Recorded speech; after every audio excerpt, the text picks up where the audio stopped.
All right, UFC 311 is in the books. We have no new champions as Islam Makhachev emerges as expected, still with his title beating Hinato Moicano, and Merab Devalsh really does Merab Devalsh daily things, and he is still your bantamweight champion of the UFC. So he emerges over Umar Nurmagomedov. Let's talk about this card real quick. Well, not real quick, but we'll get into it. I do want to say that like Joe Rogan had a spectacularly bad night. I don't even mean like the it's tight submissions or the tangents he gets on that are like just kind of wrong. I just mean that like a lot of his observations during these fights were like verifiably wrong. I'll talk about a couple of them, but like he was more off his game than usual because normally he at least has something. I'm watching a fight of Rogan's and we'll go like 15 minutes for a 3-round decision. I'll be like, yeah, there were a couple things Rogan said that were fine, and then like there was this one tangent he got on when the fight got a little bit dull, and him and DC went off in their own world, and he did some bootlicking thing, but like to this card was just a lot of like, Rogan, what are you talking about? Anyways, main event, Islam Makhachev versus Hanato Moicano. I don't have much to say about this fight. It was about as good as it could have been in the sense that Moicano went out there and he brought the fight to Makhachev early and he hurt him. I don't think he, like, to be clear, I don't think he dropped him. I think Makhachev fell down on a more of a off balance slip type thing. But like, he had a moment there where like he did some damage to Makhachev and there you go. And then they went to the ground, Makhachev on top of him, and then eventually Moicano would get back up or try to get back up when it was baited by Makhachev, and Makhachev would hit the Darce choke, get the submission, get the fight done with. Probably the best of everything. Minimal damage for both guys. Although, I will note that Moicano's shoulder in the post fight looked a little bit effed up. I'm interested in seeing maybe like what's on there, but like minimal damage, not a lot of head trauma. They went out there, they had a fun time. They and Makhachev has the title, and we don't have to worry about a Matt Serra-esque title reign with Moicano at all. So that's nice. On the dark side, Dana White seems to be like suggesting we're not going to get Arman Tsarukyan in a title fight against Islam Makhachev, which is lame. And I say this is not even like a big Arman fan, but like, what else are we gonna do at lightweight with a title shot? Like, here we go. This is the Tapology rankings. Ready for this? Number 2, Charles Oliveira has lost to Makhachev, and recently enough. Like, I know Arman's also lost to Makhachev, but realistically, that was a young Arman. He's better now. He's improved. He's seasoned, and like theoretically could be more of a challenge. So number 3, Arman. Number 4, Poirier lost him. Number 5, Gaethje, who is also has not lost to Islam, but of course lost to Habib, which is a very, very, very similar matchup. Not the same, but a very similar one. And also coming off a loss to Max Holloway, so like there's no business there. And then like number 6, by number 6, we're like at Hooker, Gamrot, Moicano, Beneil Dariush, Michael Chandler, Paddy Pimblett is number 11 per Tapology, which is insane. Like there's no interest there. Like what else? What else are you gonna do, Dana? What else are you gonna do? What makes any remote sense? And then like looking at the UFC's rankings, Arman's 1, Charles is 2, Justin 3, Dustin 4, Max Holloway. I guess that's interesting. And then you're down to like Hooker, Chandler, Gamrot, Dariush, Moicano, Fiziev, Benoit Saint Denis somehow is still in the top like 15. Paddy Pimblett, Jalen Turner, and Joel Alvarez. Or Joel Alvarez. None of that is interesting for Islam Makhachev. It's a waste of Makhachev. Just do the Arman fight. Just do the Arman fight. Moicano, I honestly kind of would give him what he wants. I'm going to suggest Paddy Pimblett because, like, dude did a solid, stepped up on like less than 24 hours notice for a title shot that he had no business actually winning, and risked a lot of like potential damage. Now, I imagine he got paid handsomely for that, but at the same time, I want a little something more. And then Merab versus Umar. Scored the first 2 rounds for Umar. Rounds 3, 4, 5 for Merab. I think that's the proper scorecard. I think it's the one 2 judges came up with. One judge I think screwed this up, and it's Chris Crail, because he gave the first round to Merab. Now, to be clear, I actually don't necessarily have a huge problem with like giving all 5 rounds to Merab. If I pull up UFC stats here for like a hot second, these rounds are like very, very even. I think they're literally like the same number of strikes. Like here we go. Significant strikes, round 1, 20 to 18, 21 to 18 overall. And round 2, 25 to 20 in favor of Umar, 27 to 26 in overall for Merab. So Merab landed more strikes in both the rounds. So you could make a solid argument that both those rounds could go to Merab, and you could do a 50-45. The thing for me is that in the first round, Umar rocked Merab briefly. Nothing huge. Didn't knock him down, blah, blah, blah. But he had him hurt. He had the most damaging strike of the fight. He had the only moment where I went, this could be over. And it didn't end up being the case, but like it was the best round. So if you're going to give a round to Umar, which Chris Crail did, you have to give the first round. So that's why it's not that a 49-46 is a bad card. It's not that a round 1 to Merab is impossible. It's that if you're going to give a round to Umar, it has to be the first round. It was his best round. He stopped Merab's takedowns.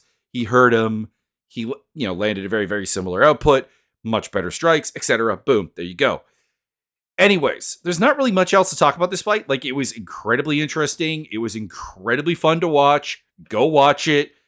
People are going a little bit overboard with like fight of the year stuff. I mean, we're early days, so like I guess, but realistically, no. But to talk about it, really, it's just Merab being Merab.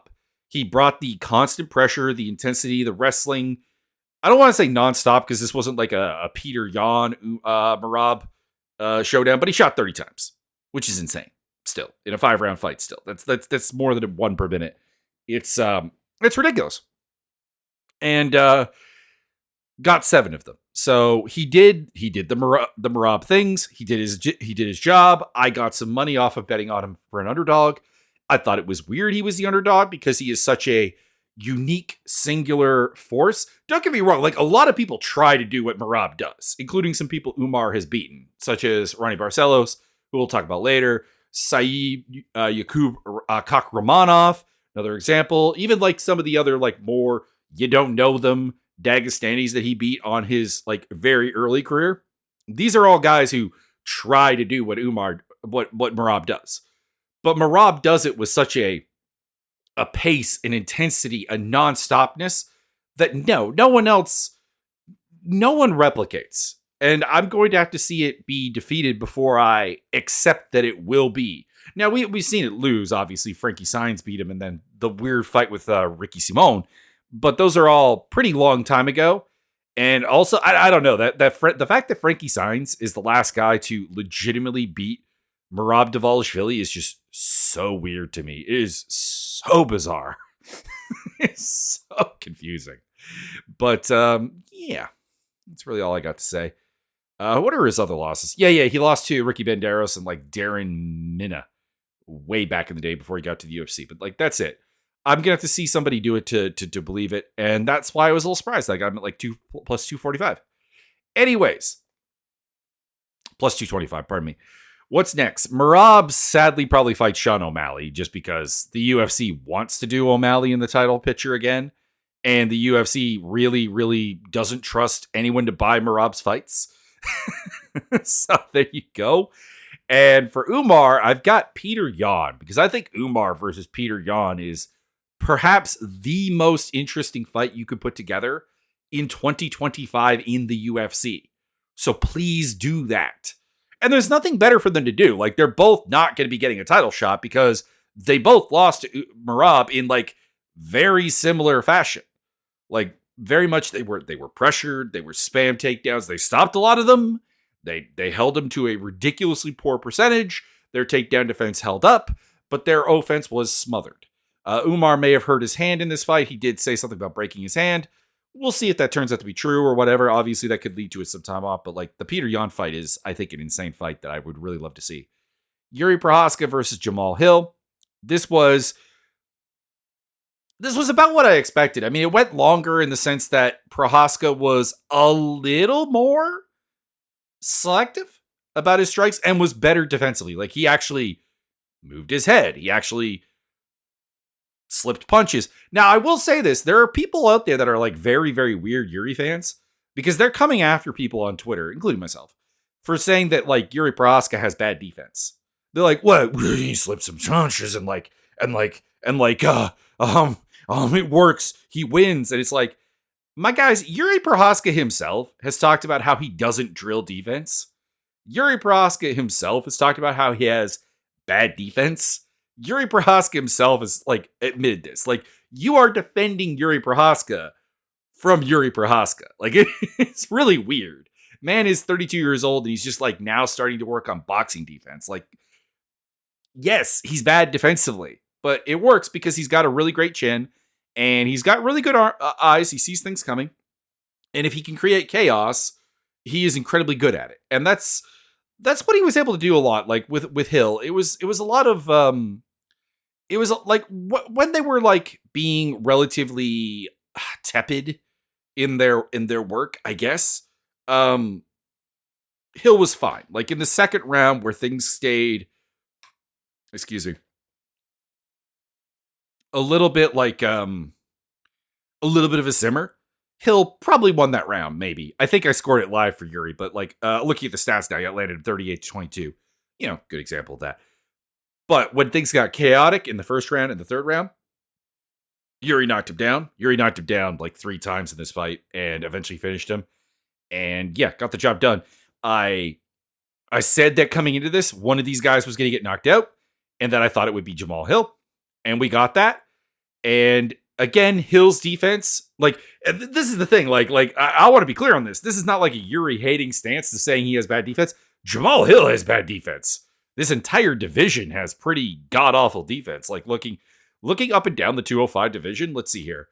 We have Ankalaev, who has defensive sense, but like you have Jiri, you have Jamal Hill, you have Rakic, who outside of being tall really does not have great defense. Olberg really doesn't have great defense outside of being tall.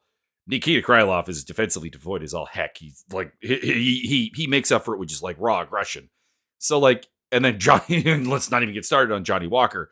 So like, it's a hallmark of 205 to be like these offensively potent dynamos who can finish anybody, but are also very subject to like just getting rocked and getting like hit very, very hard. That's all we're saying.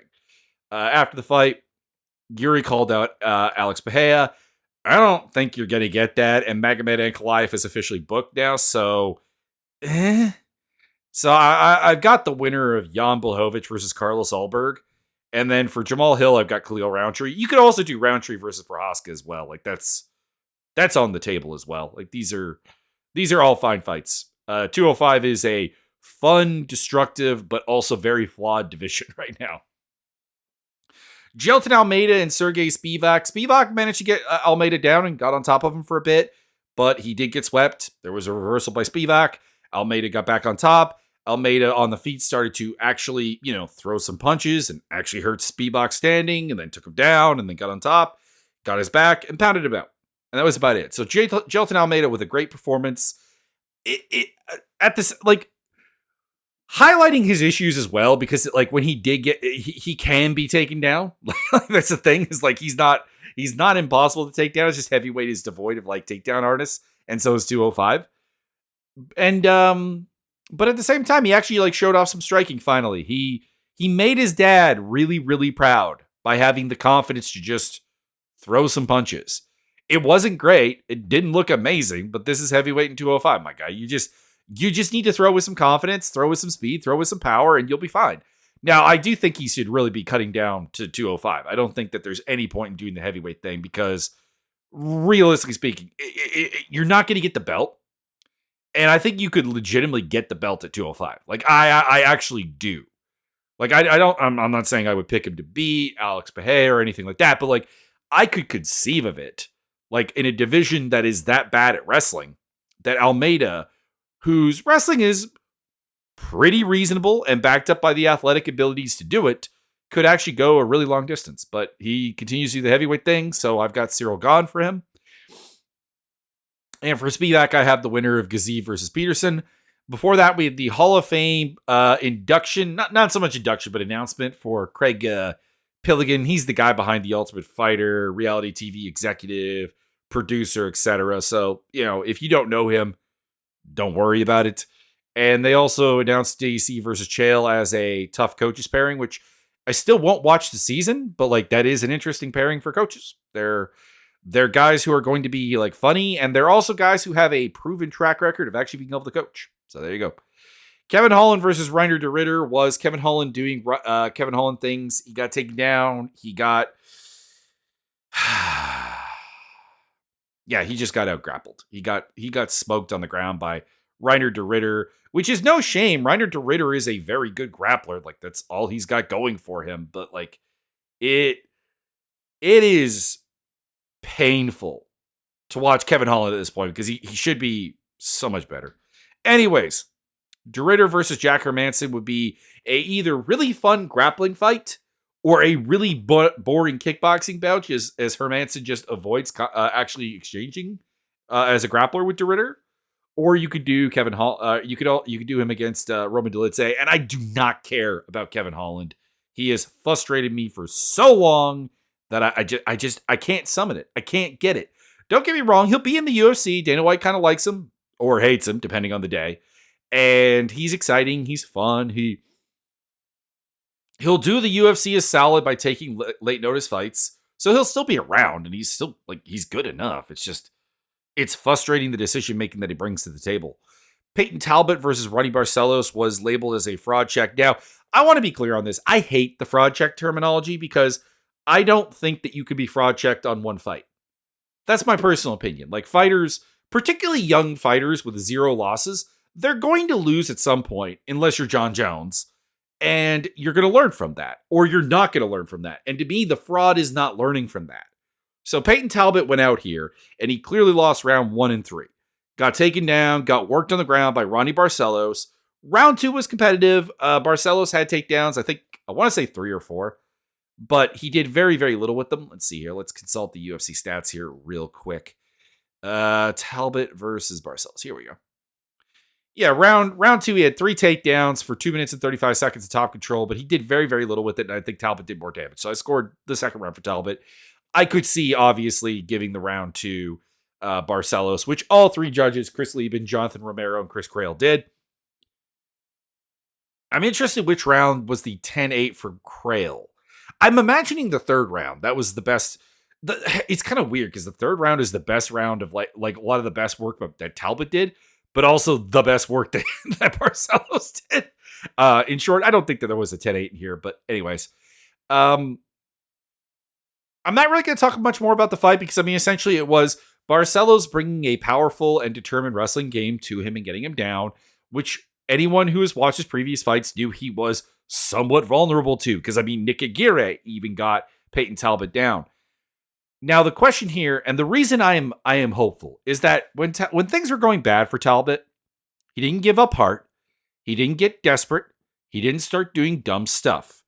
And in the corner, as much as he wasn't getting great advice, he was very tuned into trying to figure out what is working and try to get something going. And that, to me, is a good sign that this is a kid who is going to learn. That he is a 26-year-old who was put in a bad position. I said this in the predictions. This is a fight that I would have never made because Barcelos is a good wrestler and is a stunningly good athlete, despite his age, and a guy who no one really gives respect to. And that's why this the fraud check is in play. It's man, guy lost to Ronnie Barcelos. Ronnie Barcelos is crap. Ronnie Barcelos is bad. And I think it was just bad management, bad matchmaking by the UFC. I'm not saying that you keep Talbot away from people who can beat him, but you put him in against people who can beat him, who also have the cachet that you don't go through this fraud check crap. Now you're probably going to go through this fraud check crap anyways, because hell, Umar got called a fraud check as well by people, and dude lost to the UFC bantamweight champion of the world, and he's somehow a fraud. He may legitimately be the second best bantamweight in the world. And frankly, the worst I could put him is like 5th or 6th, like the absolute worst. Like putting everyone possible above him, it would be like Merab Philly, it would be Peter Yan, it would be Sean O'Malley, it would be Patchy Mix, it would be. It's like it. Like that's all I got. Like that is all I got. Like that is the furthest down I can put Umar Nurmagomedov, and we're calling him a fraud. So I guess you can't avoid that. But I'm hoping Peyton Talbot learns from this, gets his hands on some better wrestling coaches, not necessarily moves camp. Somebody was saying moving to a big camp. I think the problem with the big camps is that they often don't give you the focus training that a small camp will. Like the perfect world, the perfect option here is that Talbot trains out of Vegas or close to it. I forget if it's directly Vegas or not. Hang on a second. Let me pull up the gym real quick. Reno Academy of Combat and Fitness. So getting someone to come out to Reno will not be a problem. So best case scenarios, hook up with like Extreme Couture or even Syndicate MMA, or heck, you could even go into like Fight Ready in Arizona or MMA Lab, or just finding like a good collegiate wrestling coach to try to like get him down, because and it goes beyond wrestling. It's his stance. He stands too high. He tends to not manage range the way he should. And that was the thing, is like he would move into Barcelos' takedown range, which obviously is a no-no. So there are some things to do, but like it is fixable. And I liked his reaction to things going wrong. He didn't just give up. He didn't panic. He didn't get wild.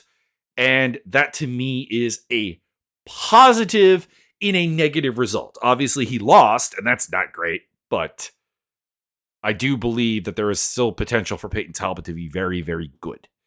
For next fights, I've got Barcelos versus Pedro Munoz as an old man fight. And for Talbot, I've got Series City. The reason is Series City is a predominantly striking guy, so he'll stand with him, he'll bang with him a little bit.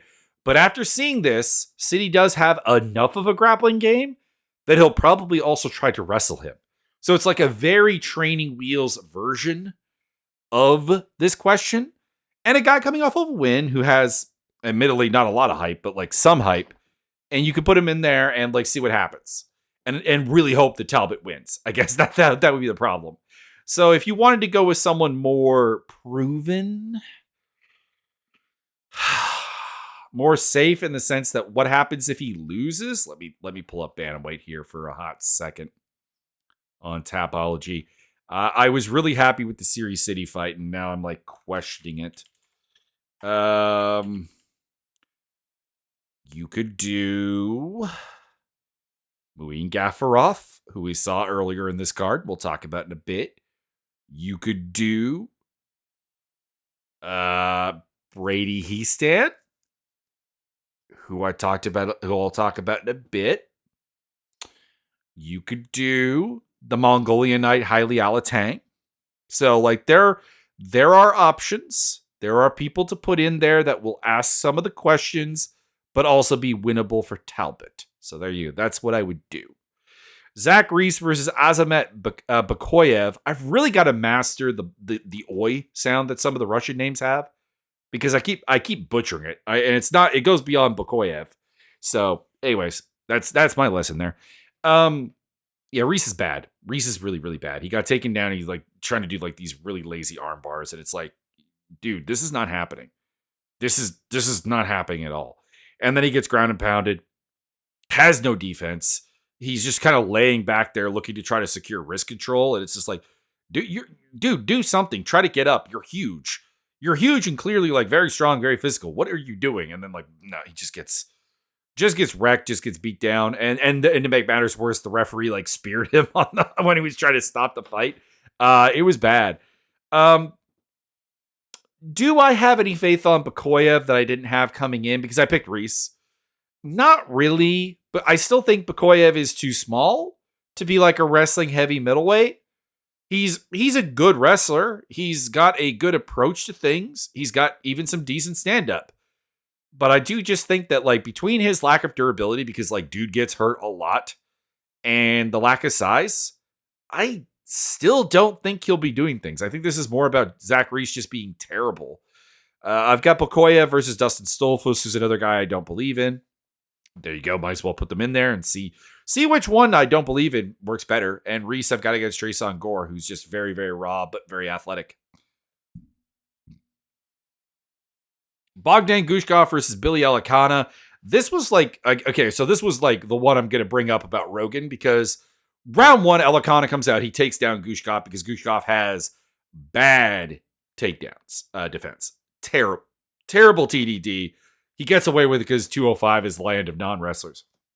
Gets his back taken, which is something he also does really, really commonly. And Elikana is working there, not doing a ton, not like a lot of ground and pound. And then Gushkov reverses him. He gets some like actual damage towards the end of the round. He is on top position. He is punishing Elikana from the back mount. And honestly, the bell saves Elikana because he's locked in a rear naked choke when the bell sounds. He taps a little bit after the bell. So I gave that round to Gushkov because like he came back on later on and Elikana couldn't deal with him. And then in the corner, Elikana is just like done. Like his coaches are like asking him how he feels. He's like bad. And then he goes out there and Gushkov just pressures him, puts him on the cage, basically starts landing him, starts really wanting to throw illegal knees. His Elikana is like on a knee. And eventually, because the referee wouldn't stop it and the corner wouldn't stop it, Gushkov just lazy man guillotine chokes him and gets the victory. Boom. There you go.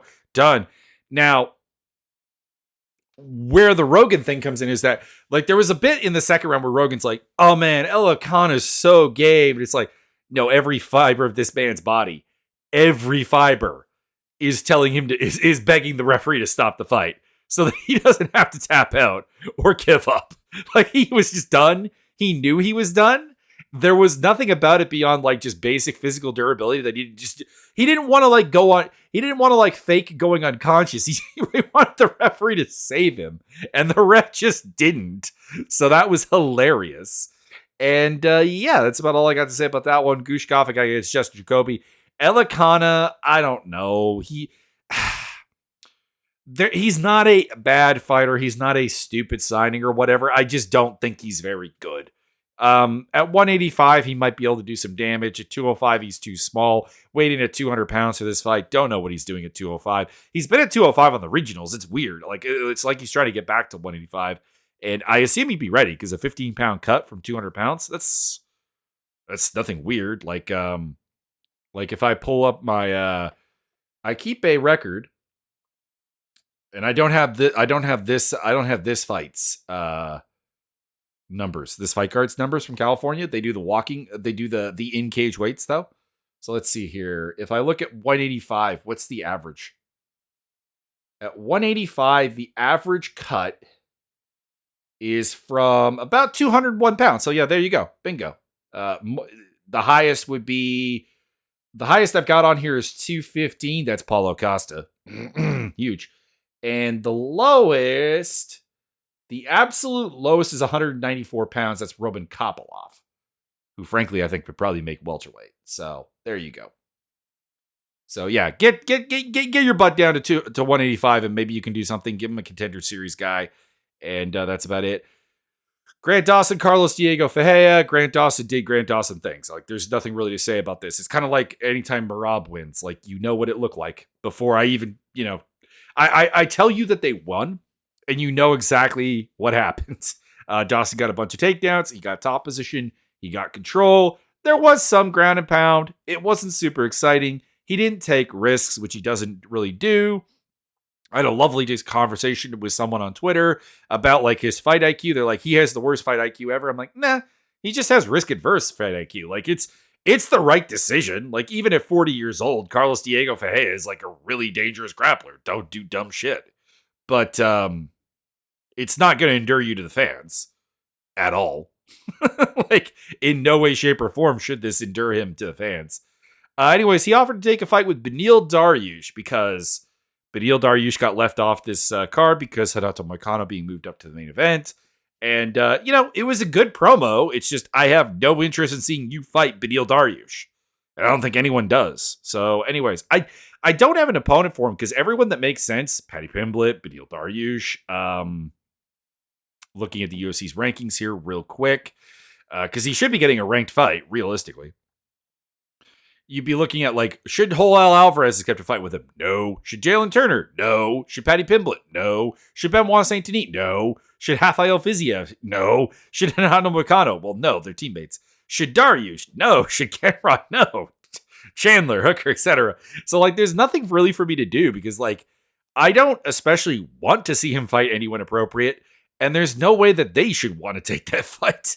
As for Carlos Diego Ferreira, I've got Thiago Moises. Caro Hosa versus Eileen Perez was pretty bad. Something about Hosa is very broken at this point. It's not always broken. Obviously, like, she went to war with Irene Aldana and, like, is like, okay, the something of the old Caro Hosa is back.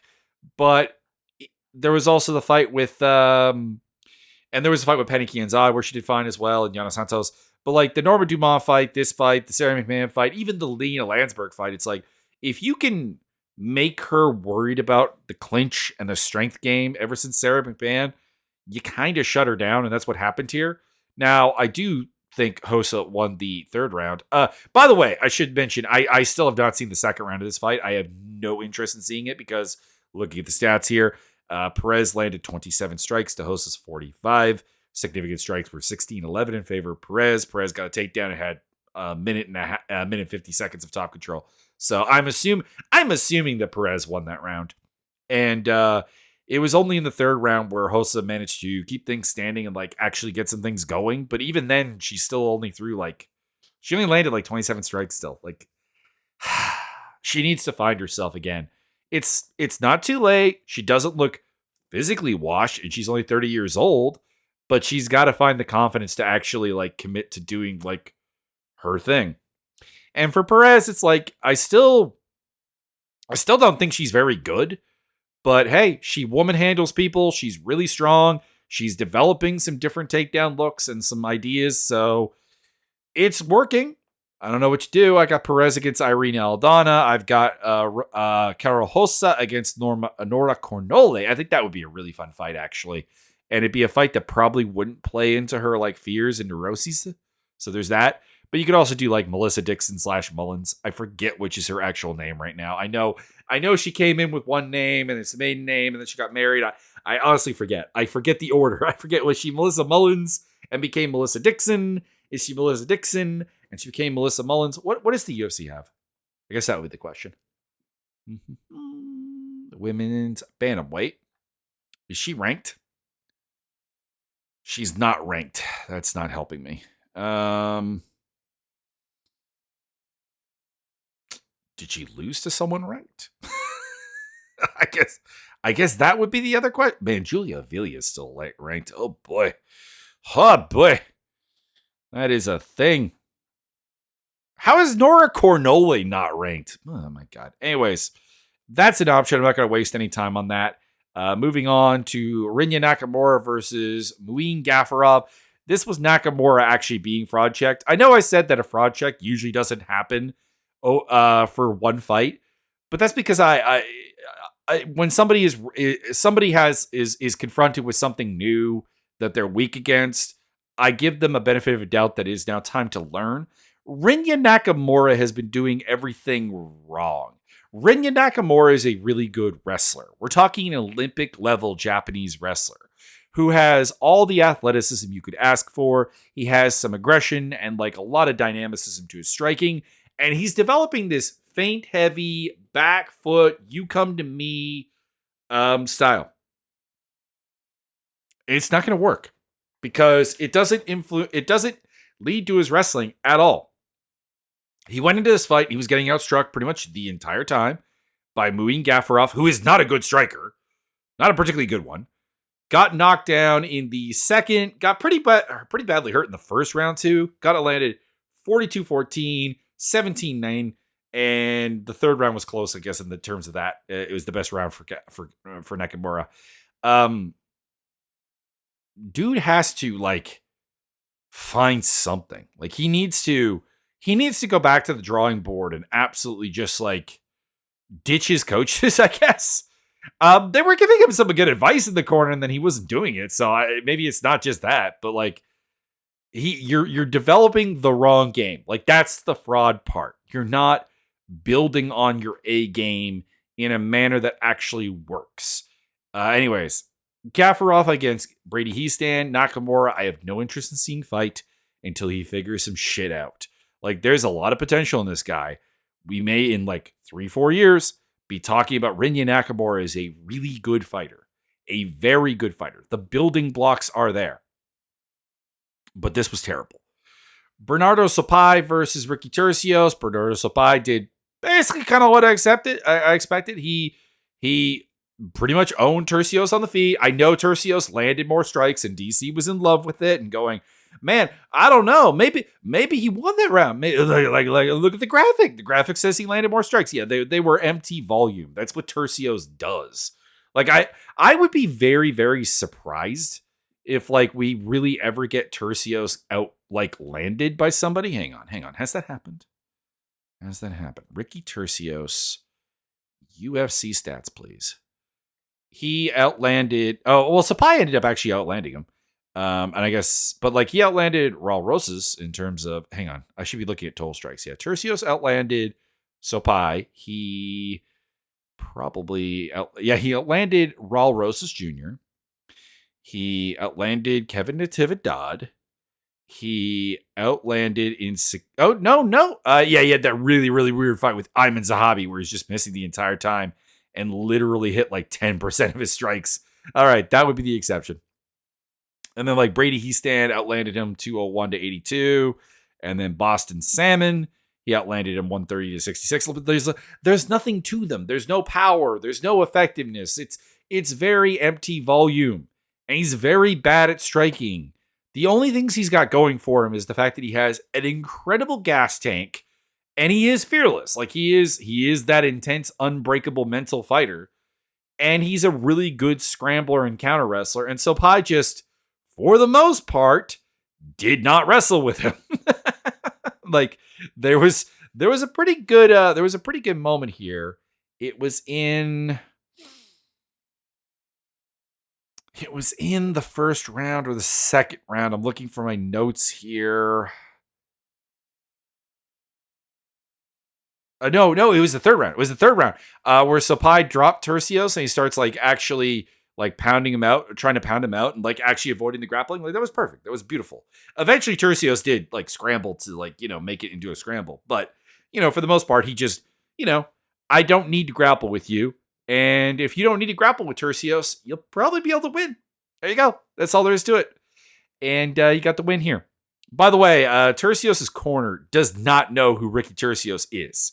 At the beginning of the first, or after the first round, they're like, kid, you got to pick him apart at range. You got to not brawl, relax, make this happen at range. And it's like, that is not Ricky Turcios' game.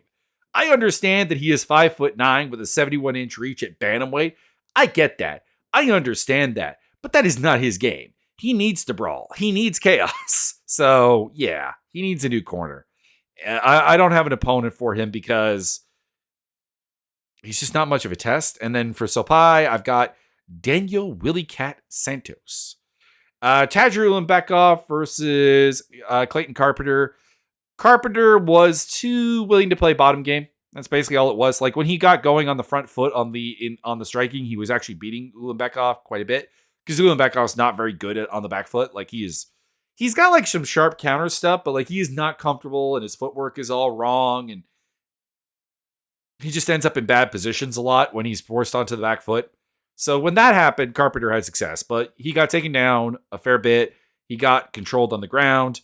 He was going for stuff. He was active off his back and everything. And, that's fun to watch. Don't get me wrong. But yeah, he lost to Ulanbekov how a lot of people lose to Ulanbekov. And that's basically all there is to say about that. This was a fight that he probably shouldn't have taken.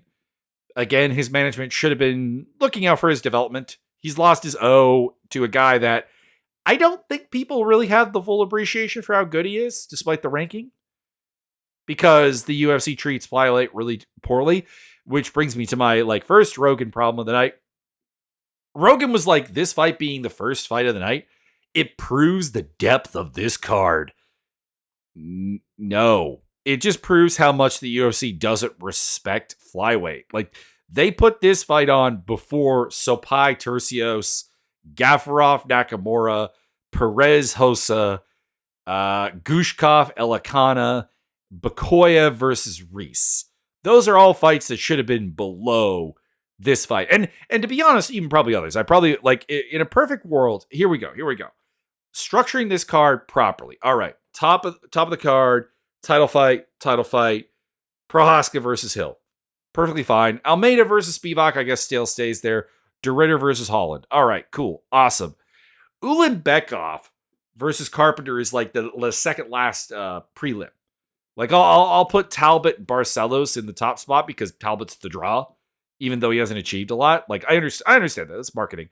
But, like, this was the most important fight on the undercard outside of that. And, yeah, no. It opened the night because we hate flyweights in the UFC. And that's it. Don't try to sell us anything else. The division is treated just terribly for no reason because they're perfectly fun fights. Like, I'm not even talking about like Ulanbekov Carpenter is a good fight. And it was fun. It was fun to watch it. It was just like, by flyweight standards, it was pretty normal. But like, the division produces good fun fights. Please feature it more. I guess that's my final note in that regard. Ulanbekov I've got against Tatsuya Taira. I've got Carpenter against the winner of Daniel Barres versus Andre Lima. There you go. Anyways, that was the card. That was my thoughts on it. The next couple of cards coming up are not super great. Check down below for social medias, for my gaming stuff, and also for, well, that's really about it, actually. Tomorrow I'll be uploading another MechWarrior 5 episode over on my gaming channel as I continue my Clans first playthrough. It's been pretty fun so far. I would recommend checking it out if you're into big stompy robots. So that's my crossover pitch for the day. Until next time, have a good time, enjoy the fights, and remember, most importantly, there are fights outside of the UFC.